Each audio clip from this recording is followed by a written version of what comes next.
So guys आज चाहिँ हामी होइन यो हाम्रो सानो घरलाई यस्तो दामी बनाउँदैछौँ रातो माटी र किमेड लाएर। सो हामी तीनटा भाइ अनि मम्मी लगाएर सबै अहिले चाहिँ हामी भर्खर सुरु गरेको छौँ र राति आज लक्ष्मी पूजाको दिन यस्तो दामी बनाउँछ हामी घरलाई, सानो घरलाई। सो हाम्रो दादा लिपिरहेका छन्। सो दामी बन्छ अब एकछिनमा।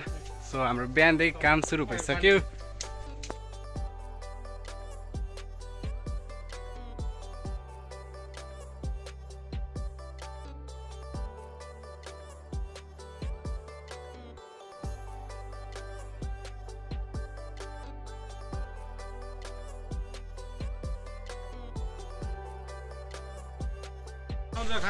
सो आधा घर लिएर हामी यस्तो दामी भइसकेको छ। सो अब पुरा घर लिएर त्यस्तो दामी हुनेछ। सो हेर्दै राख्नु। ओ माई गॉड यस्तो दामी देखिरहेछ नि दादा। एकछिन ब्याक क्यामेराबाट देखाउँछ है।